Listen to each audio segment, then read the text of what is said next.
City India news Telugu, ఇది చీకటి వెలుగు. ఈరోజు పారిశ్రామిక రంగంలో పెట్టుబడుల గురించి మాట్లాడుతూ ఉన్నారు కేటీఆర్. కేవలం కేటీఆర్ గారు విదేశాల ట్రిప్పులకు పోయినప్పుడు, దావోస్కో ఇంకొకరికో పోయినప్పుడు ఏదో ఒక ఎంఐయు అనుకుంటా మీడియా హల్చల్ చేసేది, అది మీ అందరికీ తెలుసు. కానీ ఈరోజు వారానికి 2-3 కంపెనీలతోటి అటు శ్రీధర్ బాబు గారి సమక్షంలోనో ఇటు ముఖ్యమంత్రి గారి సమక్షంలోనో ఎంఓయూలు జరుగుతున్న విషయం మీ అందరికీ తెలుసు. ఈ వారంలోనే ఆ పేర్లు కూడా అన్ని కంపెనీలు వస్తూ ఉన్నాయి. చెప్పుకోవడానికి పోతే లిస్ట్ చాలా పెద్దగా ఉంటుంది. ఫార్మా కంపెనీలతోటి మొన్న 2 రోజుల క్రితం, నిన్న మళ్ళీ ఇంకొక కంపెనీ, దిగ్గజ కంపెనీతోటి, ఇట్లా అనేక వేల కోట్ల రూపాయలు ఈరోజు పారిశ్రామిక రంగంలో తెలంగాణలో పెట్టుబడులకు ముందుకు వస్తూ ఉన్నాయి. విద్య విషయంలో కూడా అనేక విప్లవాత్మకమైన మార్పు ఈ సంవత్సర కాలంలో కాంగ్రెస్ ప్రభుత్వం తీసుకొచ్చింది. ఎన్నో సంవత్సరాలుగా పెండింగ్లో ఉన్న 2016-17 నుంచి పెండింగ్లో ఉన్న కాస్మెటిక్ ఛార్జెస్ కానీ, డైట్ ఛార్జెస్ కానీ, విద్యార్థులు ఎంత కోరితే, అధికారుల నిపుణుల కమిటీ ఎంత కావాలని అడిగితే అంత ఇచ్చేసి మొన్ననే రిలీజ్ చేసి ఈ నవంబర్ 1 నుంచి ఇంప్లిమెంట్ చేస్తూ ఉన్నాం. ఏనాడు పట్టించుకొని ఐటీఐలను ఏటీసీలుగా, అడ్వాన్స్ ట్రైనింగ్ సెంటర్లుగా మార్చి 2700 కోట్ల రూపాయలు ఖర్చు పెడతా ఉన్నాం. ప్రతి నియోజకవర్గానికి ఒక ఇంటిగ్రేటెడ్ రెసిడెన్షియల్ స్కూల్ కాంప్లెక్స్ను శంకుస్థాపన చేసుకుంటా ఉన్నాము. కొన్ని ఆల్రెడీ కన్స్ట్రక్షన్ మొదలు పెడతా ఉన్నాం. 9 ఏళ్ల కాలంలో మీరు పూర్తి చేయలేని లేదా సంకల్పం చేయలేని ఉస్మానియా హాస్పిటల్ భవనాన్ని కూడా, కొత్త భవనాన్ని రేపో మాపో గోషామాల్ స్టేడియం ప్రాంతంలో శంకుస్థాపన చేసుకోబోతా ఉన్నాం. కేటీఆర్ గారిని చూస్తే నవ్వు వస్తుంది. ఎందుకంటే ఎందుకు రేవంత్ రెడ్డి గారు మాటి మాటికి ఢిల్లీకి పోతున్నారు అని చెప్పి పదే పదే వాళ్ళు చేసిన తప్పులను కప్పిపుచ్చుకునే క్రమంలో మాట్లాడుతూ ఉన్నారు. వాళ్ళు ఆ తప్పు చేసినరు. ఏ రోజు కూడా కేంద్రంతో మాట్లాడకుండా, కేంద్రంలోని పెద్దలతో మాట్లాడకుండా, వాళ్ళ నిధులను సహాయం అడగకుండా, వాళ్ళు తప్పు చేసి వాళ్ళ అహంకారపూరిత వైఖరితోటి తెలంగాణ ప్రజలకు తీరని నష్టం చేసినారు. అయ్యా, మన రాజ్యాంగ దినోత్సవం ఈరోజు. ప్రపంచంలోనే ప్రత్యేకమైన రాజ్యాంగాన్ని మనం రచించుకున్నాం. ఇటు రాష్ట్రాలకు అటు కేంద్రానికి సమాంతర హక్కులను కల్పించుకొని ఒక ఫెడరల్ స్టేట్గా మనం రూపాంతరం చెందినాం. కేంద్ర ప్రభుత్వం బాధ్యతలు కొన్ని, రాష్ట్ర ప్రభుత్వ బాధ్యతలు కొన్ని, ఇవన్నీ కలగలిపి విభిన్న జాతుల సమాహారంగా ఉన్న భారతదేశాన్ని అఖండంగా ఉంచడానికి ఆ రోజు రాజ్యాంగ నిర్మాతలు ఒక ఫ్రేమ్వర్క్ను, ఒక స్ట్రక్చర్ని ఎంచుకొని దాన్ని రాజ్యాంగంలో పొందుపరిస్తే దాన్ని తూచా తప్పకుండా ఈరోజు రేవంత్ రెడ్డి గారి కాంగ్రెస్ ప్రభుత్వం అమలు చేస్తూ ఉంది.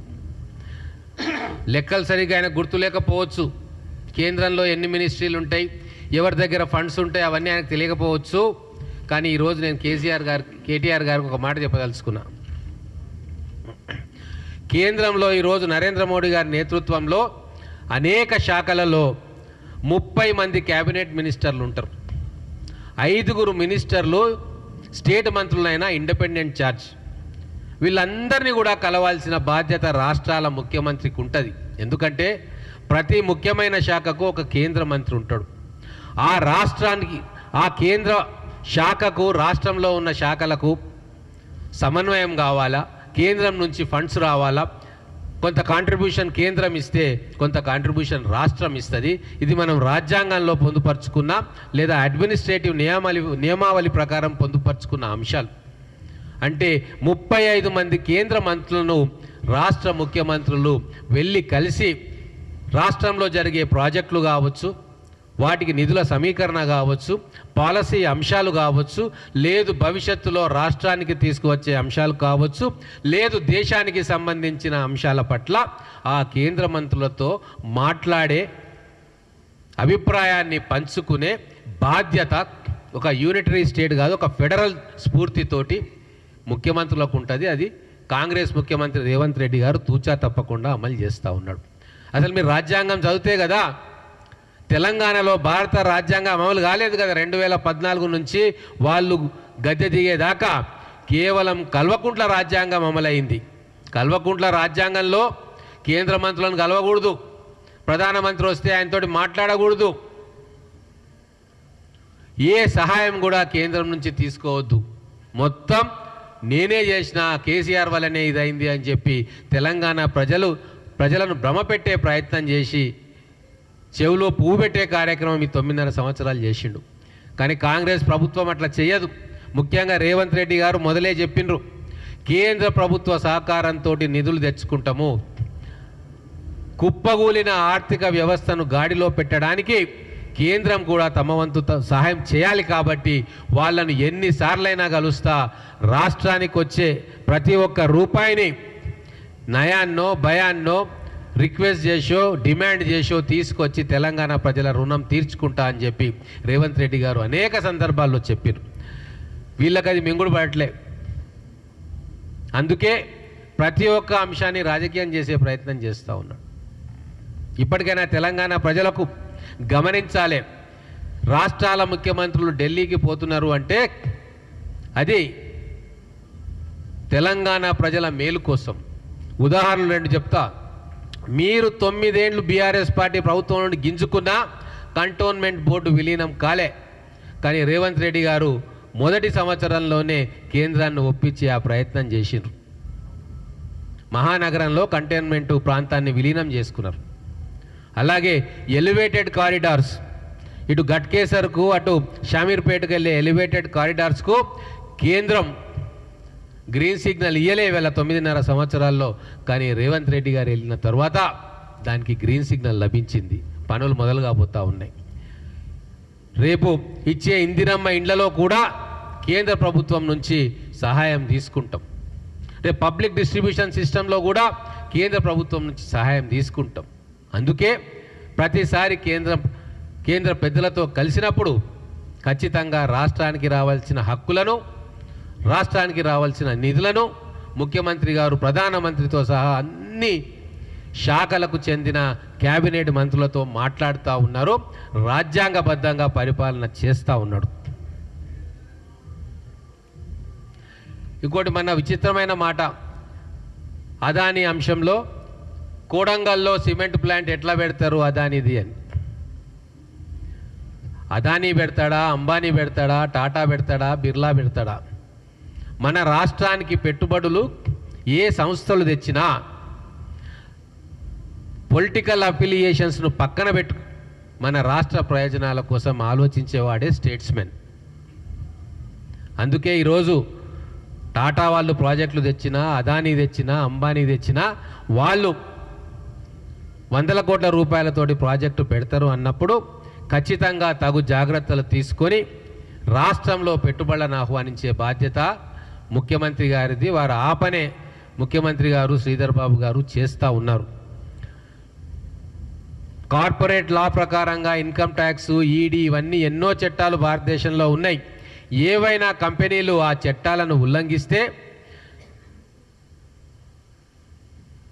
రాష్ట్ర చట్టాల ప్రకారం, కేంద్ర చట్టాల ప్రకారం అధికారులు, ప్రభుత్వాలు ఆ కంపెనీల మీద చర్యలు తీసుకుంటాయి. దాన్ని ఎవ్వరు కూడా ఆపలేరు. కానీ కంపెనీలు ఎక్కడో పొరపాటు చేసినాయని చెప్పి వాళ్ళు వచ్చే పెట్టుబడులను ఆపడం అనేది మన ముందున్న అన్నం ముద్దను మన పిల్లలకు కాకుండా చేయడమే. ఆ మాత్రం ఇంగితం కూడా ఇండస్ట్రీ శాఖ మంత్రిగా ఉన్న కేటీఆర్కు లేకపోవడం అనేది చాలా విచారకరం. ఒక చిన్న ఎగ్జాంపుల్ నేను చెప్తున్నా. మా మహబూబ్ నగర్ బిడ్డలు బాధ ఎట్లా పడతా ఉన్నారంటే, ముఖ్యంగా తెలంగాణ ప్రాంతంలో 2 ప్రాంతాలు బాగా వెనుకబడ్డాయి.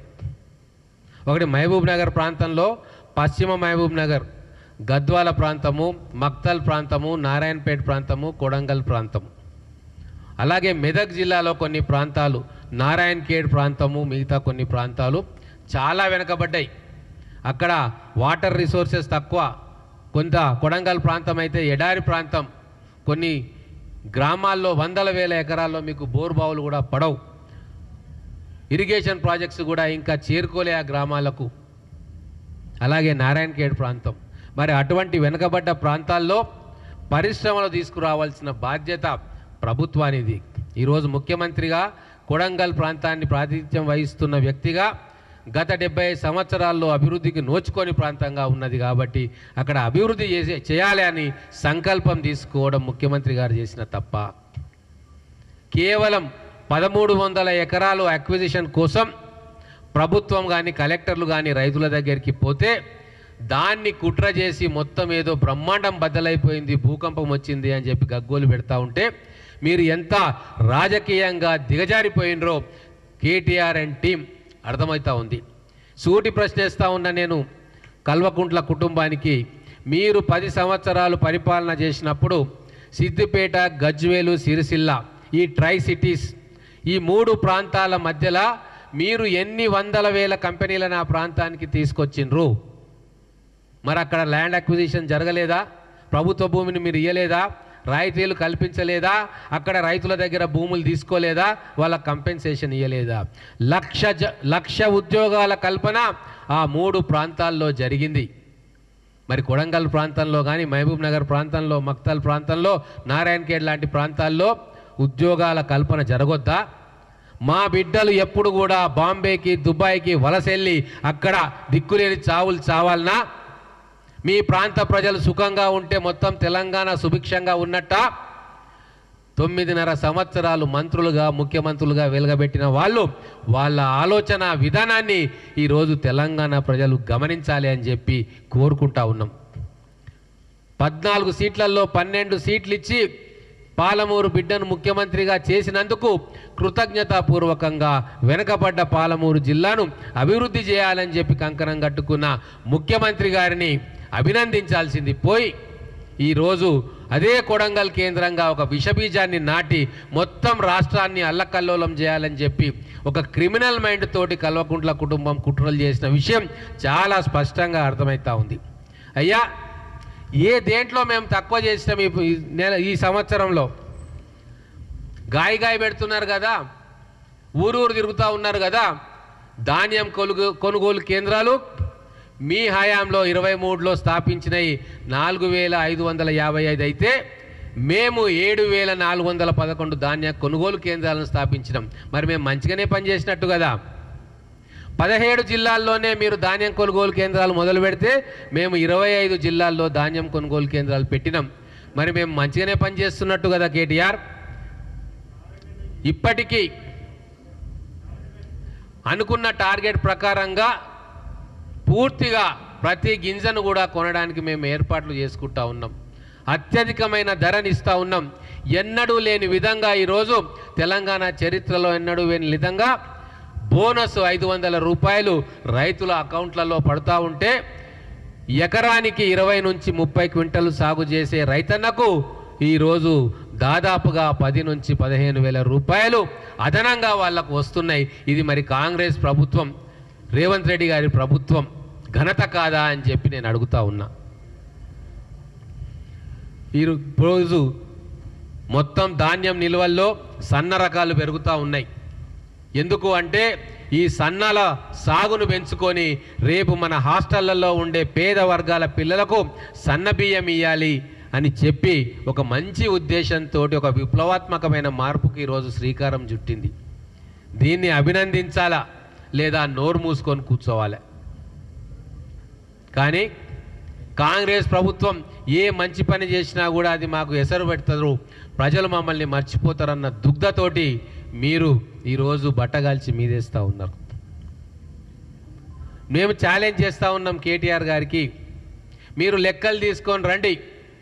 మీ మొదటి సంవత్సరం పాలనను మా మొదటి సంవత్సరం పాలనను బేరీజు వేసుకుందాం, అన్నిట్లలో అన్ని రంగాల్లో కూర్చుందాం. మీరు ఈ ఛాలెంజ్ను స్వీకరిస్తే మేము శ్రీహరి గారు మిగతా ఎమ్మెల్యేల మేము వస్తాం. ఖచ్చితంగా మీరు చేసిన పని కంటే అద్భుతమైన పనితీరు ఈరోజు లోటు బడ్జెట్తో ఆర్థిక వ్యవస్థ కుదేలైపోయిన సందర్భంలో కూడా ఆచితూచి అడుగులు వేసి ఈ రాష్ట్రాన్ని నిలబెట్టే ప్రయత్నం మేము చేస్తూ ఉన్నాం. గిరిజన బిడ్డలకు మీరు ఏం చేసిండ్రు ఎన్ని సంవత్సరాలు? మీరు పెట్టిన గురుకుల కాలేజీలు ఏవైతే ఉన్నాయో దాంట్లో ఇప్పటికీ మెజారిటీ శాతం స్వంత భవనాలు లేవు. ఇప్పుడు మా ప్రభుత్వం వచ్చిన తర్వాత 2 ఏళ్లలో ప్రతి బీసీ హాస్టల్, ప్రతి గురుకులము ఎస్సీ ఎస్టీ బీసీ గురుకులాలకు స్వంత భవనాలు ఇవ్వాలి అని చెప్పి నిర్ణయం తీసుకున్నాము. ఆ ప్రకారంగా నిధుల కేటాయింపుకు కసరత్తు జరుగుతూ ఉంది.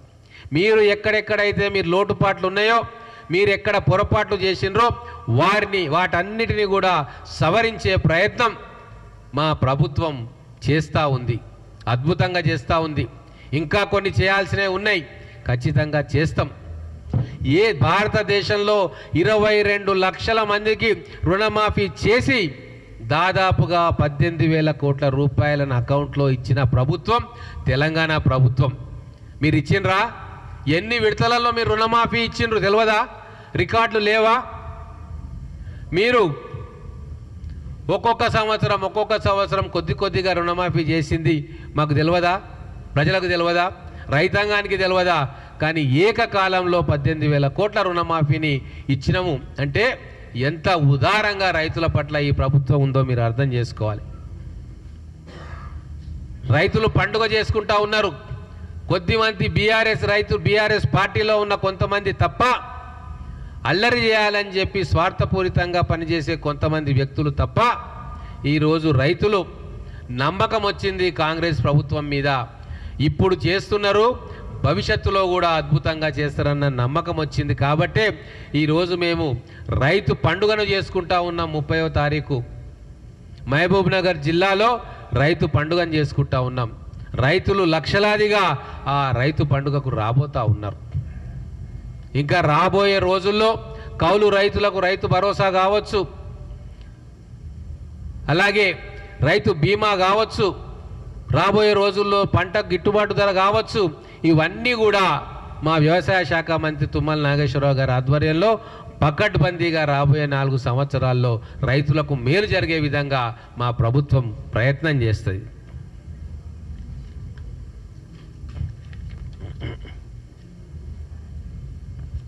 ఒక్కటే సూచన ఇవ్వదలుచుకున్న కేటీఆర్ గారికి, మొదటి సంవత్సరంలోనే నీ దగ్గరున్న అస్త్రాలన్నీ అయిపోతే రేపు రాబోయే రోజుల్లో ఆఖరి సంవత్సరాలు 2 సంవత్సరాల్లో మీకు చెప్పనీకి ఏమి ఉండవు. అందుకే కొద్దిగా ఓపిక పట్టు. ఎప్పుడు కూడా బుల్లెట్ ట్రైన్లా ముందుకు దూసుకుపోతే ఎక్కడో దగ్గర యాక్సిడెంట్ అవుతుంది. మీ కుటుంబంలో ఉన్న పరిస్థితిని బట్టి నువ్వు ఉరుకులాడుతున్నావు, తర్వాత కాళ్ళు జారి బొక్కబూర్లా పడతావు. కేటీఆర్ గారు పెద్దలు ఎప్పుడో చెప్పిండ్రు, slow and steady wins the race అని. కాబట్టి మెల్లగా ప్రభుత్వం ఏమైనా తప్పులు చేస్తే విమర్శించు, ప్రభుత్వాన్ని నిలది. కానీ ఏదో రేపే ఎన్నికలు వస్తున్నట్టు, ఈ ప్రభుత్వాన్ని రేపే పడగొట్టాలన్నట్టు, ప్రజల్లో రేపే తిరుగుబాటు రావాలన్నట్టు మీరు చేసే వెకిలి చేష్టలు, వెకిలి ప్రయత్నాలను చూసి ప్రజలు నవ్వుకుంటున్నారు. ఏదైతే కొడంగల్లో మీరైతే క్రిమినల్ మైండ్ తోటి విధ్వంసం సృష్టించాలని ప్రయత్నం చేసినరో అది మీకే బూమరాంగ్ అయింది. మేము కేవలం ఆ రోజు కలెక్టర్ మీద దాడి చేసిన 31 రైతుల మీద, వాళ్ళు రైతులు కూడా కాదు చాలామంది, కలెక్టర్ మీద దాడి చేసినందుకు చట్టం తన పని తాను చేసుకుంది తప్ప మీలాగా 10 సంవత్సరాలు తెలంగాణ రాష్ట్రాన్ని నిర్బంధంలోకి పెట్టలే. ఏ కార్యక్రమం వచ్చినా కూడా హౌస్ అరెస్ట్ జరుగుతుండే. ఏ మంత్రి బయలుదేరినా, జిల్లాలకు కేటీఆర్ బయలుదేరినా హౌస్ అరెస్ట్లు ఉంటుండే ప్రతిపక్ష నాయకులు. ఇప్పుడు ఉన్నాయా? అందరు ప్రతిపక్ష నాయకులు బీఆర్ఎస్ వాళ్ళు రారు, కానీ కమ్యూనిస్టులు కావచ్చు, మిగతా పక్షాలు ఎప్పుడంటే అప్పుడు సీఎం గారిని కలిసి ఏమన్నా వాళ్ళకు సంబంధించిన సమస్యలు కావచ్చు, ప్రజలకు సంబంధించిన సమస్యలు కావచ్చు, లేదు ప్రభుత్వం చేస్తున్న ఏమైనా అక్కడ ఇక్కడ లోటుపాట్లు ఉంటే కూడా ప్రభుత్వం దృష్టికి తీసుకొచ్చి ఒక నిర్మాణాత్మకమైన ప్రతిపక్ష పాత్ర వాళ్ళు చేస్తూ ఉన్నారు. కానీ బీఆర్ఎస్ అనేది మాత్రం